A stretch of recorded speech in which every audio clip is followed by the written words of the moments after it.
Avis vascular centre మన దేశంలోనే the best varicose vein hospital.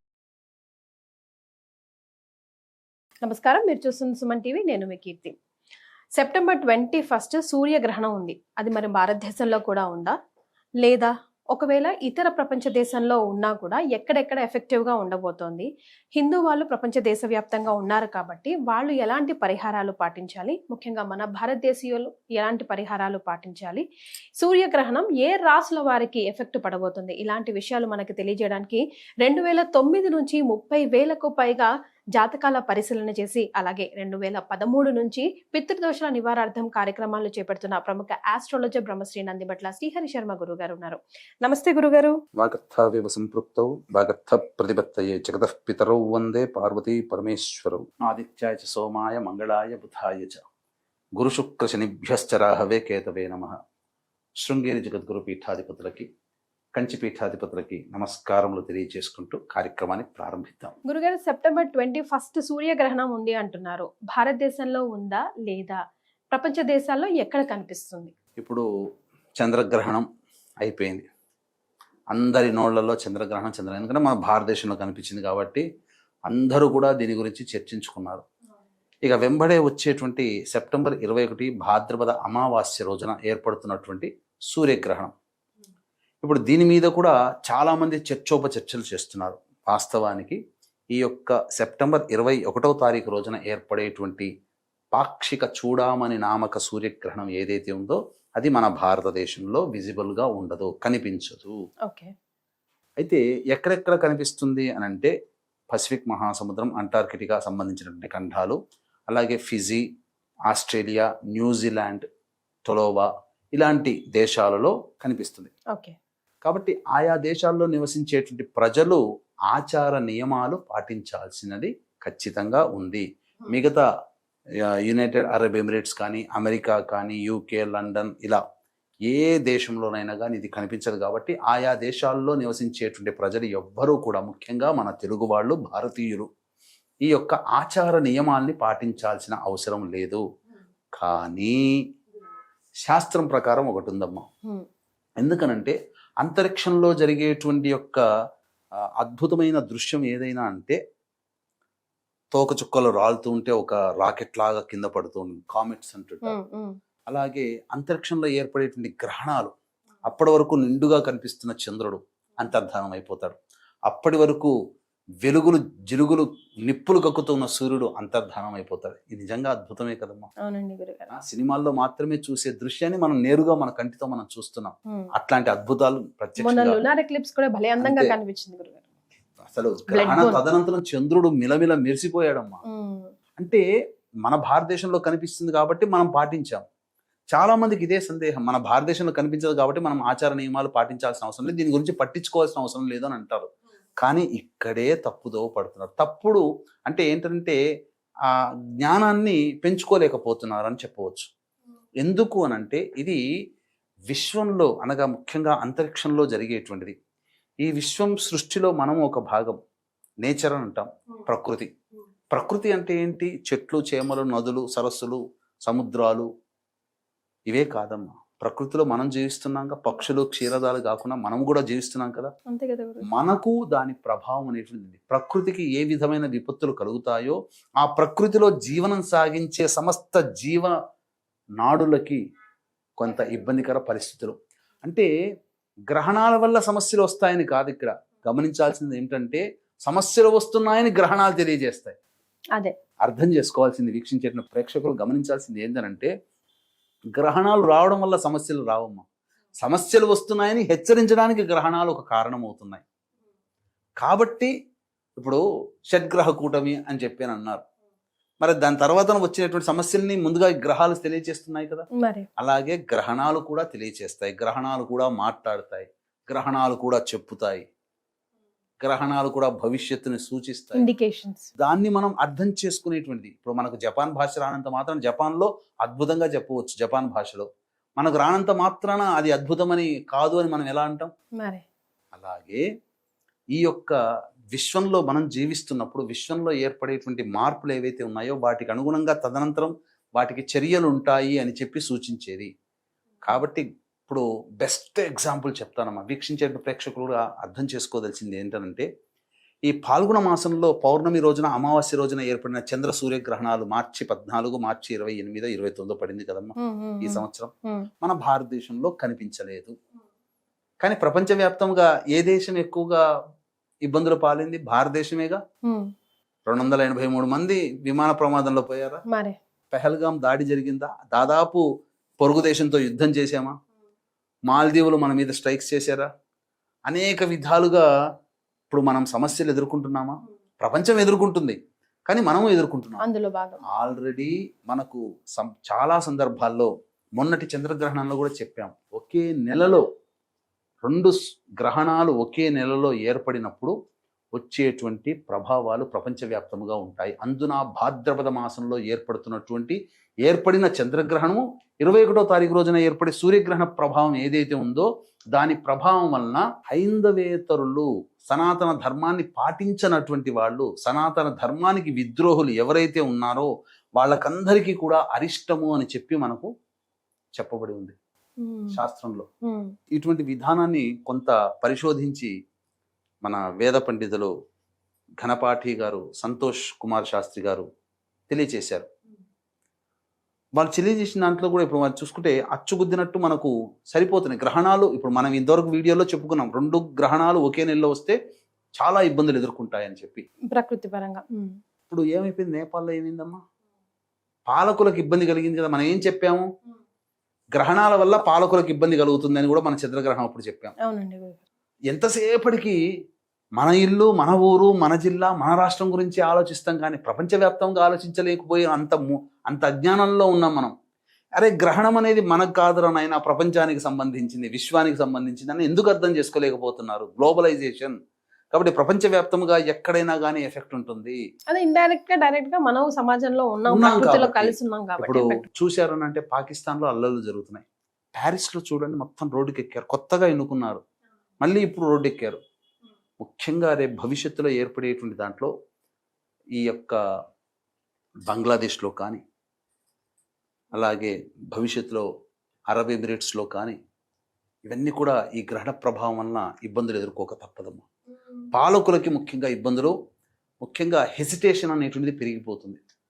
అనేక దేశాలలో ప్రజా వ్యతిరేక ఉద్యమ కార్యకలాపాలు, ప్రభుత్వ వ్యతిరేక కార్యకలాపాలు, ఉద్యమాలు బాగా సాగుతాయి. ఇక రోడ్డు మీదకి వస్తారమ్మా. అంతా అల్లకల్లోలం అనేటువంటిది తప్పదు, భయపెడుతున్నటువంటిది కాదు, కొంత ఇబ్బందికర పరిస్థితులు అనేటువంటి తప్పదమ్మా. సో మరి ఏ రాశుల వారికి, అంటే మన సుమన్ టీవీ చూసే వాళ్ళు ప్రపంచవ్యాప్తంగా ఉంటారు కాబట్టి ముఖ్యంగా ఈ సూర్యగ్రహణం క్లుప్తంగా ఏ రాశుల వారికి కూడా ఎఫెక్ట్ అవుతుందో ఒకసారి తెలియజేయగలుగుతారా గురుగారు? ఇది కన్యా రాశిలో ఉత్తర నక్షత్రంలో ఏర్పడుతుంది కాబట్టి ముఖ్యంగా 21వ తారీఖు రోజున రాత్రి 10:59 ప్రారంభమై మధ్యరాత్రి తెల్లవారుజామున 3:23 వరకు దాదాపు సుదీర్ఘంగా 4:23 అత్యధిక లాంగెస్ట్ ఎక్లిప్స్ అన్నమాట. కాబట్టి ఆ సందర్భంగా ఉత్తర నక్షత్రము ఆ యొక్క రాశిలో ఉత్తర, హస్త, చిత్త నక్షత్రాలు ఉంటాయి కాబట్టి ఆ 3 నక్షత్రాల వాళ్ళు వీక్షించకూడదు. అంటే మనకు కనబడదు కాబట్టి చెప్తున్నాను. కనబడేటువంటి న్యూజిలాండ్, ఆస్ట్రేలియా, ఫిజీ, అంటార్కిటికా ఈ సంబంధించినటువంటి ఖండాల్లో జీవించే భారతీయులు ప్రజలు కూడా. ఇక తర్వాత ఎవరికి బాగుంటుంది? మొన్నటి చంద్రగ్రహణానికి సంబంధించి చూసుకుంటే కర్కాటక రాశి వారికి సంబంధించినటువంటి కొన్ని రాశుల వాళ్ళకి బాగోలేదు, కానీ ఈసారి కర్కాటక రాశి వారికి బాగుంటుంది గ్రహణ ప్రభావం తదనంతరం. అలాగే మిథున రాశి వాళ్ళకి సాధారణంగా ఉందన్నాం. అంటే ఎవరికి బాగుండదు అంటే కుంభరాశి వారికి ఈ సూర్యగ్రహణం ప్రభావం, వృశ్చిక రాశి వారికి, కర్కాటక రాశి వారికి చాలా బాగుంటుంది, అందులో ఏం సందేహం లేదు. కలిసి వస్తుంది గ్రహణం వీళ్ళకి. ఎవరికి కలిసి వస్తుంది అనేటువంటి విషయం చూసుకుంటే వృశ్చిక రాశి వారికి అమ్మ, కర్కాటక రాశి వారికి, అలాగే మేష రాశి వారికి, తర్వాత ధనుస్సు రాశి వారికి బాగా కలిసి వస్తుంది. సింపుల్ గా మేష, కర్కాటక, వృశ్చిక, ధనుస్సు రాశి వారికి బాగుంటుంది. మిగతా అన్ని రాశుల వారికి ఇబ్బందికరమే. వృషభ, మిథున, సింహ, కన్య, తుల, మకర, కుంభ, మీన ఈ రాశుల వారికి కొంత ఇబ్బందికర పరిస్థితులు తప్పవు. మరి ఎలాంటి పరిహారాలు పాటించాలంటారు గురుగారు? సాధారణంగా ఈ యొక్క చెప్పినటువంటి మేష, కర్కాటక, వృశ్చిక, ధనుస్సు రాశిలో జన్మించిన వారికి తప్ప అందరికీ కూడా ఈ యొక్క ప్రభావం ఉంటుంది. అలాగే చాలా మంది పరిహారాల విషయంలో మనకు కనిపించదు కాబట్టి పరిహారాలు పాటించకూడదు అని ఆచార నియమాలు అంటే ఇల్లు కడుక్కోవడము, శుభ్రం చేసుకోవడం, పూజా మందిరం క్లీన్ చేసుకోవడం, వస్తువులలో దర్భపులలు వేయడము, గర్భవతుల నియమాలు పాటించడం, ఇవేవి మనకు కనిపించదు కాబట్టి పాటించాల్సిన అవసరం లేదు. కానీ ప్రపంచానికి సూర్యుడు ఒక్కడే, ప్రపంచానికి చంద్రుడు ఒక్కడే కదా మరి ఈ విశ్వంలో మనకు సంబంధించి. మీకు ఒక చిన్న ఎగ్జాంపుల్ చెప్తాను, ఎలా అర్థం చేసుకోవాలి. మనకు బాగా ఉన్నటువంటి సూర్యుడు అక్కడ ఎందుకు గ్రహణం పట్టబోతున్నాడు? మన తండ్రే ఉన్నాడు, మన తల్లే ఉంది, ఇద్దరు ఎంప్లాయీస్ అనుకుందాం. ఇప్పుడు వాళ్ళకి జ్వరం ఏదన్నా నలతగా ఉంది, ఆరోగ్యం బాగాలేదనుకోండి, కానీ ఖచ్చితంగా డ్యూటీ ఏంది, ఎక్కడో చోట జాబ్ చేయాలి, ఆ డ్యూటీకి వెళ్ళాల్సిన పరిస్థితి. ఇంట్లో ఉండి అనారోగ్యం పాలైనటువంటి తండ్రి కానీ తల్లి కానీ ఏ పని చేయకుండా ఇంట్లో కొంత రెస్ట్ తీసుకున్నా ఆఫీస్కి వెళ్ళినప్పుడు పని చేయాల్సిందే కదా. మరి ఇప్పుడు ఇదే సూర్యుడు, ఇదే చంద్రుడు కొన్ని ప్రదేశాల్లో గ్రహణం ఏర్పడుతుంది, కొన్ని ప్రదేశాల్లో గ్రహణం ఉండదు. కానీ గ్రహణం కనిపించని దేశంలో వెలుగుతూ కనిపిస్తుంటాడు, డ్యూటీ అక్కడ నిర్వహిస్తున్నాడు. గ్రహణం కనిపించే ప్రదేశంలో తన డ్యూటీ లేదు అక్కడ. అర్థం చేసుకుంటే సరిపోతుంది. ఇంతకన్నా ఇంకా బెస్ట్ ఎగ్జాంపుల్ రొటేషన్ లో భాగమే గురుగారు. బట్ ఉన్నాడు ఆయన అయితే ఆ ఎఫెక్ట్ అయితే ఉంటుంది, ఖచ్చితంగా ఉంటుంది. అంటే డ్యూటీలో బాగా పనిచేస్తున్నాడు అని చెప్పేసి అనారోగ్యంతో ఉన్న చేస్తున్నాడుగా ఆ ఎఫెక్ట్. సో అలాగే ఇది ఇక్కడ ప్రధానంగా చాలా మంది మన చంద్రగ్రహణ సందర్భంగా చెప్పినటువంటి రాశుల్లో కొంతమంది చేసుకోలేకపోయారు. మేషరాశి వారికి బాగుంది, అలాగే ధనుస్సు రాశి వారికి చాలా చక్కగా ఉంది, మరియు కన్యా రాశి వారికి చాలా బాగుంది, అలాగే వృషభ రాశి వారికి చాలా బాగుంది. మేష, వృషభ, అలాగే సంబంధించినటువంటి ధనుస్సు, ఈ రాశుల వాళ్ళకి చాలా చక్కగా ఉంది గ్రహణం, చంద్రగ్రహణం. చాలా మంది మిగతా రాశుల్లో జన్మించినటువంటి వాళ్ళు చేసుకోలేదు.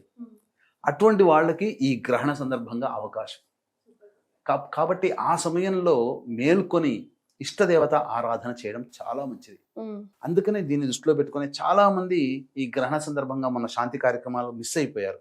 అటువంటి వాళ్ళ కోసం ఈ గ్రహణ సందర్భంగా, సూర్యగ్రహణ సందర్భంగా మన పీఠం ఆధ్వర్యంలో 22వ తారీఖు రోజున చంద్రగ్రహణం, ఎందుకంటే చంద్రగ్రహణం అయిపోయింది కదా అని అనుకోకండి.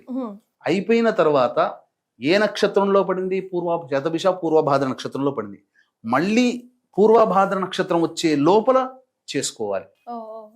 అయితే దసరా నవరాత్రిలో ప్రారంభం రోజు మరీ ముఖ్యంగా గ్రహణం వెళ్ళిన తెల్లారి కాబట్టి ఇది చాలా అనుకూలమైనటువంటిది. కాబట్టి ఖచ్చితంగా మనం ఈ దసరా వెళ్ళిన తెల్లవారి రోజున ఈ చెప్పబడినటువంటి 12 రాశుల వాళ్ళు కూడా ప్రభావం ఉంటుంది కాబట్టి చేసుకోవడం చాలా ఉత్తమం. మిగిలిన వాళ్ళు ఈ కార్యక్రమంలో పాల్గొన్నటువంటి వాళ్ళకి శక్తిపాతం చేసినటువంటి కరుంగలి మాల ఇవ్వడం జరుగుతుంది. ఇక మీ ఇంట్లో మీరుగా ఆ 10 గంటల 59 నిమిషాల నుంచి తెల్లవారుజామున 3 గంటల 23 నిమిషాల వరకు ఇష్టదేవత ఆరాధన చేయండి. ఎందుకంటే సమయం ఎక్కడైనా మన భారతదేశానికి కన్వర్ట్ చేసుకున్నాం సమయాన్ని, కాబట్టి ఆ సమయం ఇక్కడ ఆపాదితం అవుతుంది. కాబట్టి ఈ సమయంలో అక్కడ గ్రహణం జరుగుతుంది. అది చాలా బలమైనటువంటి కాలం. చేసుకొని ఇంట్లో పూజ చేసుకొని ఇంట్లో దేవతారాధన చేసుకొని చాలా మంచి అద్భుతమైన ఫలితాలు చూస్తారమ్మా. ఎంతోమంది తాంత్రికవేత్తలు ఈ సందర్భంగా ఎదురు చూస్తుంటుంటారు. కాబట్టి ఈ చెప్పినటువంటి రాశుల్లో అనగా మేషరాశి వారికి అద్భుతం, కర్కాటక రాశి వారికి బాగుంటుంది, వృశ్చిక ధనుస్సు రాశి వారికి చాలా చక్కగా ఉంటుంది ఈ సూర్యగ్రహణ ప్రభావం. మిగతా అన్ని రాశుల వారికి దీని ప్రభావం వలన కొంత ఇబ్బందికర పరిస్థితులు భవిష్యత్తులో ఒక 3-4 నెలలు ఫేస్ చేయాలి. ఏం జరగదు, కాకపోతే నష్టపోయే 100 రూపాయలు నష్టపోయే చోట 500 నష్టపోవడం, ఒక గంటలో అయిపోయే పని 3 గంటలు పట్టడం, చిన్న దెబ్బతో పోయేది కొద్దిగా దెబ్బ ఎక్కువగా తగలడం కింద పడి, ఇట్లాంటివే తప్ప ఏం కింద పడి ఇబ్బందులు ఏం కావు. ఇలా జరుగుతాయి. గురుగారు, మరి ఇతర దేశాల్లో ఉన్న మన వాళ్ళ కోసం ఏం పరిహారాలు సూచిస్తారు అండ్ ఎలాంటి దాన ధర్మాలు?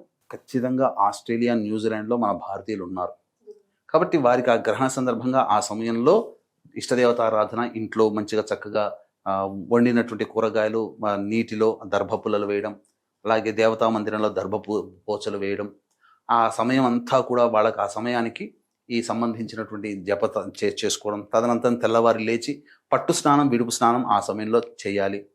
తర్వాత తెల్లవారి లేచిన తర్వాత చక్కగా ఇల్లంతా కూడా శుభ్రపరచుకొని, పూజా మందిరాలు అవన్నీ శుభ్రపరచుకొని, వెండి సూర్యబింబము కేతుగ్రస్తం కాబట్టి సర్పబింబము, కేతు సూచించే సర్పబింబము ఆ యొక్క మట్టి పాత్రలో కానీ కాంస్య పాత్రలో కానీ ఇత్తడి పాత్రలో కానీ వేసి దాని నిండా ఆవు నెయ్యి వేసి ఎవరికైతే దోషం ఉందో వాళ్ళు ముఖాన్ని ఆ యొక్క బింబం చూసుకొని దగ్గరలోని దేవాలయంలో దీపారాధన చేసి వస్తే మంచిది.